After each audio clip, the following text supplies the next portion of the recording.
Ferdinand VII of Spain, a king whose final breath mirrored the life he lived, rotting in silence, abandoned, consumed by the very vices he once inflicted on others. But was it truly silence? Beneath the crown lay a predator, a tyrant, and the darkest legacy the Spanish monarchy ever endured. Asterisk. On October 14, 1784. A child was born into one of the most powerful and most decaying thrones in Europe. His name was Ferdinand, son of King Charles IV of Spain and Queen Maria Louisa of Parma.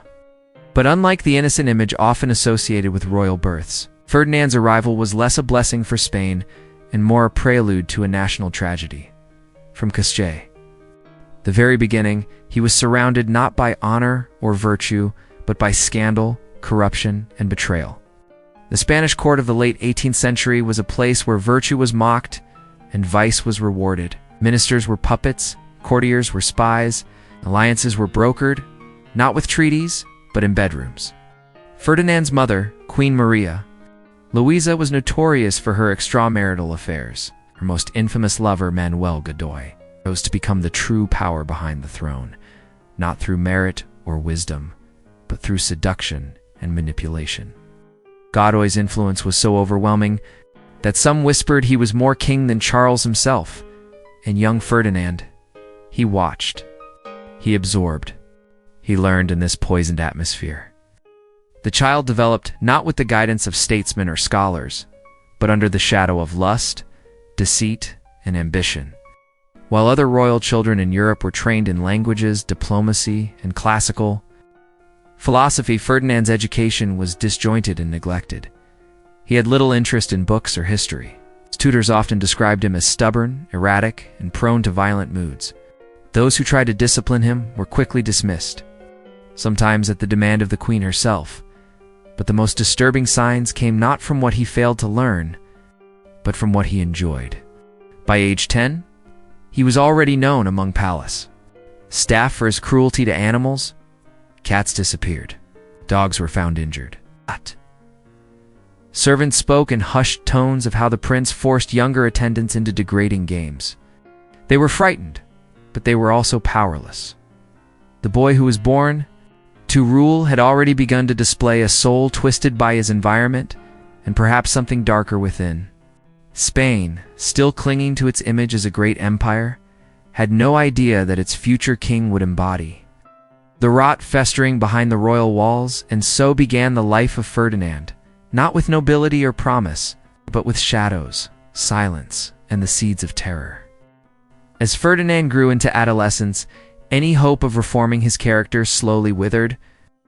Rather than maturing into a responsible heir, he sank deeper into cruelty, arrogance, and base desire.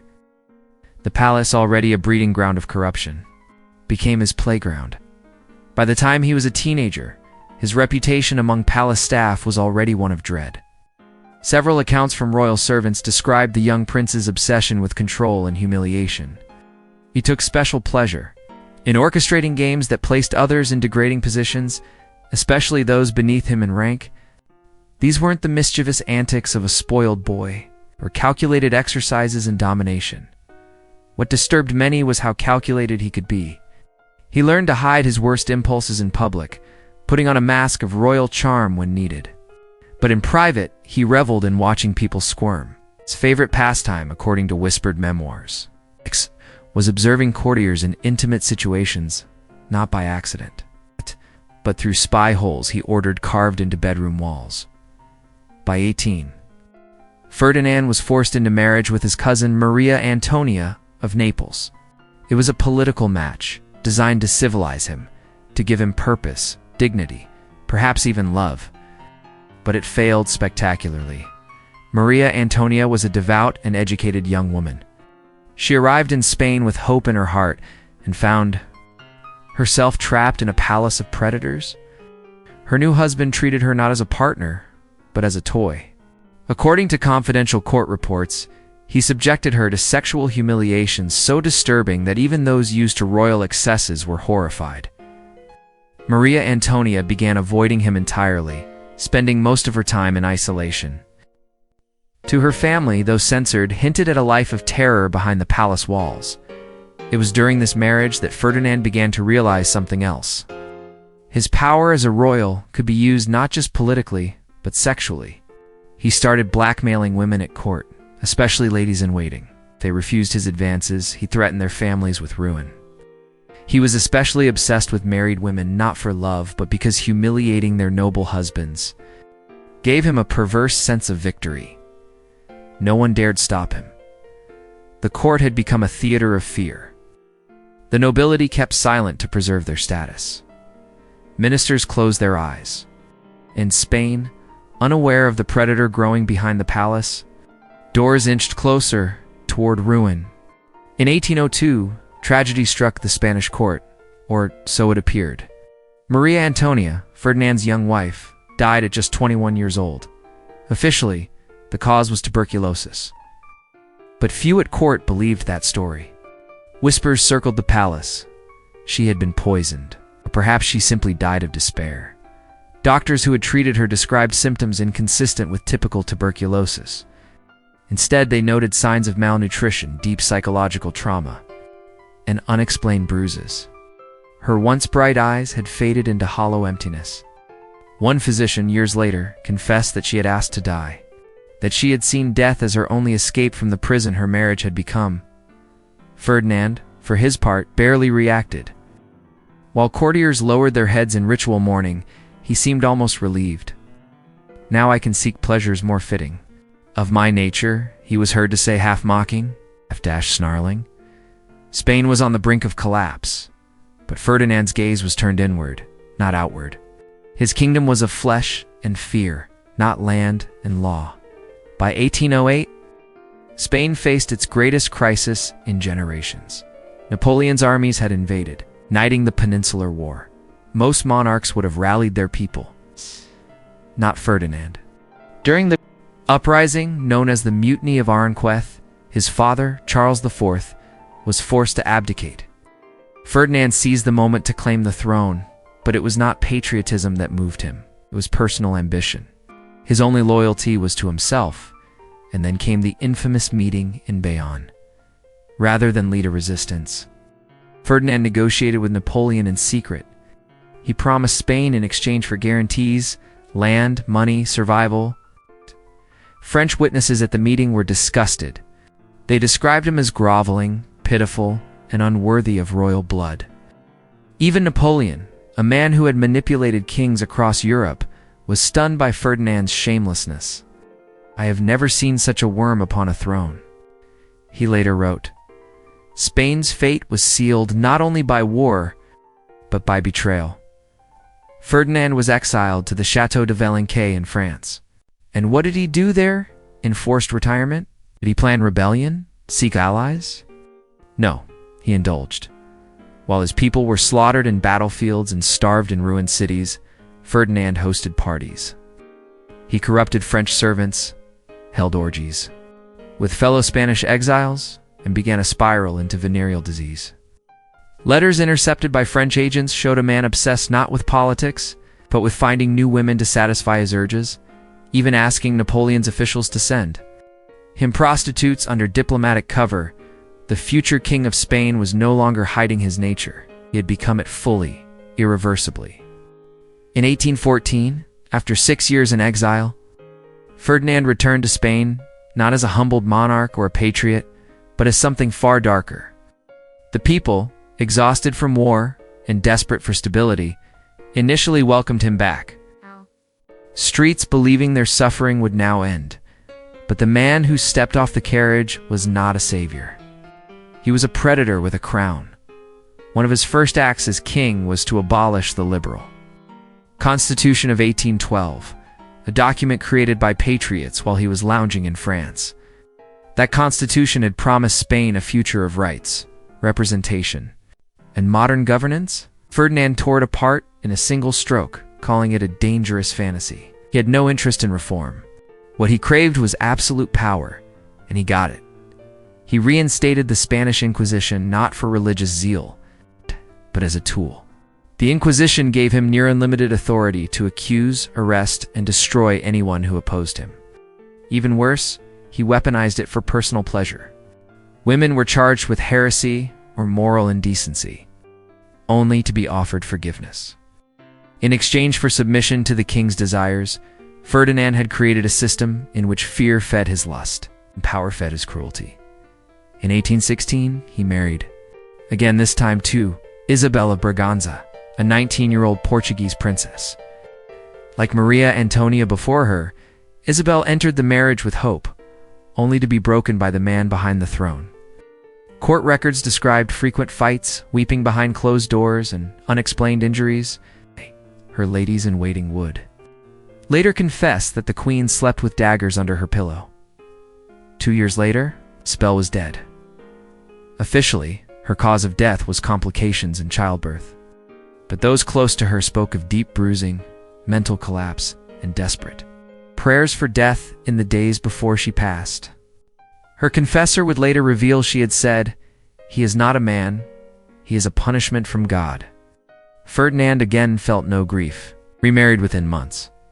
By now, even those closest to the king feared him. Ministers were selected not for skill, but for the beauty of their wives and daughters.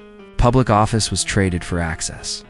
Ferdinand established an unofficial harem inside the palace. Dozens of women paraded as court attendants, but used solely to satisfy his appetite. Spain had become not just a dictatorship, but a palace of shadows, shame and silence. And while the king debased himself in private chambers, his kingdom rotted outside the palace gates. By the 1820s, Ferdinand had reached the peak of his power and the depths of his depravity. Spain, once a formidable empire, was now little more than a crumbling echo of itself. Yet inside the royal palace, a different empire thrived. One built on submission, secrecy, and sex. Within the palace walls, the king was no longer bound by even the pretense of dignity. He surrounded himself with a rotating cast of young women, many barely more than girls, often brought to him under duress, or sold by desperate families in exchange for protection, jobs, or food. To be chosen by the king was a sentence, not a privilege. He especially targeted virgins. Obsessed with purity, Ferdinand offered rewards to courtiers who could deliver him innocent young women. Entire families were blackmailed or bribed into compliance. Some resisted only to find themselves stripped of their lands or imprisoned. The message was clear. No one was safe from the king's appetite. Among the most disturbing were the cases involving nuns. Yes, even women who had taken vows of chastity were not spared. Reports whispered of how he used the threat of execution or defrocking to coerce them into breaking their sacred oaths. The palace chapel itself, once a place of solemnity, became a location of blasphemy, desecrated by the king's perversions. Meanwhile, Spain was collapsing across the Atlantic. The Spanish colonies began to declare independence. One by one, Bolivia, Venezuela, Colombia, Argentina, Mexico. The empire was bleeding out, and Ferdinand did nothing. He saw revolution not as a national crisis, but as a distraction from his pleasures. The economy plummeted. Hunger spread. Roads decayed. The army faltered. Ferdinand was too far gone. Lost in his labyrinth of flesh and fantasy, even ministers began to fear for their daughters. Rumors spread of secret chambers within the palace, designed not for governance, but for ritual humiliation. It was said that some victims were never seen again, that others went mad, that the king kept personal trophies, tokens from those he had broken, and yet he remained untouchable. The Inquisition protected him. The church, in his pocket, stayed silent. The nobility, tied to his web of favors and fear, dared not move. Spain had no king. Spain had a tyrant cloaked in gold and disease, and the worst was still to come. By the late 1820s, Ferdinand's body had begun to betray him, just as he had betrayed his people. Years of unchecked debauchery, venereal infections, and psychological decay had begun to show. His skin blistered, his breath reeked of rot, and his mind, once cruelly sharp, began to unravel. But instead of slowing down, he married again. His fourth and final wife, Maria Cristina of the Two Sicilies, was just 23 years old. Ferdinand, now 45, was riddled with disease and visibly deteriorating. Yet the marriage, like all others, was a political arrangement, designed to produce an heir. But Maria Cristina was not like the others. Though young, she was shrewd. She quickly realized her survival depended on distance and diplomacy, not confrontation. By the time she entered the marriage, Ferdinand's syphilis had progressed so far that his capacity for violence had diminished. He was still dangerous, but weaker, slower, confused, and increasingly paranoid. He spoke to mirrors. He accused servants of poisoning him, screamed in the night, haunted by visions no one else could see. His ulcers worsened, especially in his mouth and groin. He could barely eat, and his once booming voice became a wet rasp. Court physicians tried desperately to mask his condition, applying ointments, perfumes, layers of royal fabric, but nothing could hide the smell of death fermenting from within. Ministers avoided his chambers. Servants wore cloths over their faces. Even his mistresses disappeared. Ferdinand had become a spectacle of horror. Letters from visiting diplomats describe him as ghastly, unfit to be seen in daylight, and a creature more corpse than king. His skin flaked. His teeth fell out. His eyes grew hollow and wild, and yet he clung to power. Even as he slipped into madness, he refused to abdicate. He signed decrees with trembling hands, often unaware of what he was approving. He barked orders no one intended to follow. Maria Cristina, seeing the inevitability, began preparing for his death and the survival of their daughter. The infant Isabel, by 1833, Ferdinand was nearly unrecognizable. Once the terror of the court, he now lay motionless, groaning, rotting in silk sheets. The few who dared enter his chambers did so out of duty, not loyalty, and still no apology came, no repentance, no last confession, only moans, infected wounds, and a silent palace that waited for the final breath of a king who had become everything a monarch should never be. September 1833. The royal palace of Madrid had never been quieter. The once bustling halls were now heavy with silence, not the respectful hush of a kingdom in mourning, but the strained quiet of a people waiting for a tyrant to die. In a darkened chamber surrounded by velvet curtains and the scent of rotting flesh, Ferdinand VII lay dying. He was 48 years old, but looked decades older. His body, ravaged by late-stage syphilis, was covered in ulcerated sores that oozed and cracked. The disease had eaten away at his sanity and was now devouring his flesh. Screamed at shadows, he soiled his bed, accused portraits of treason, and threatened his own reflection. Doctors came only when summoned and left quickly. Even the most loyal physicians could no longer stomach the stench. His skin peeled in sheets, his gums bled constantly, and his breath came in short wheezing. Gasps stopped Maria Cristina, now queen regent in all but name, kept her distance. Their infant daughter, Isabel, would inherit the throne but also the shame. The palace staff abandoned their posts one by one, not out of fear, but out of disgust. Many of Ferdinand's former victims, those who had survived, had long since fled the court. Others were dead. There were no tears, no prayers, no genuine mourners, only the ticking of a golden clock, counting down the final moments of a life wasted on cruelty. And then, on September 29, 1833, it ended. The groans stopped. The rot stilled. The man who had terrorized an empire died not with a final speech or act of grandeur, but in silence. Like a rotted tree collapsing in an empty forest, there was no state funeral filled with genuine grief, only hollow ceremony. Those forced to attend did so with lowered eyes and clenched jaws. Foreign dignitaries sent condolences out of obligation, not respect. Behind closed doors there was relief whispered, hidden but real. Spain had lost its king but regained its breath. When Ferdinand VII died, he left behind no legacy of greatness, no enduring achievements, no golden age.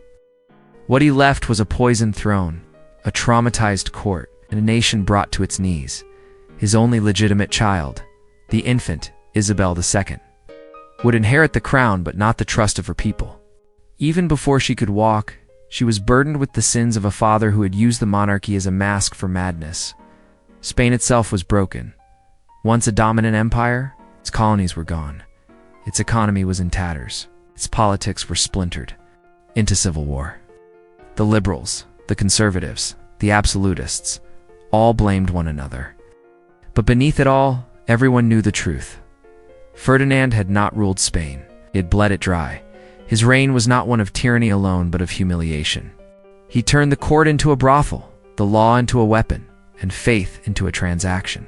No king in modern Spanish history would match his level of personal depravity, or his willingness to degrade not just individuals, but the very soul of the nation. In the years that followed, historians struggled with how to describe him. Some called him a coward, others a madman, many simply a monster. But perhaps the most accurate word is warning.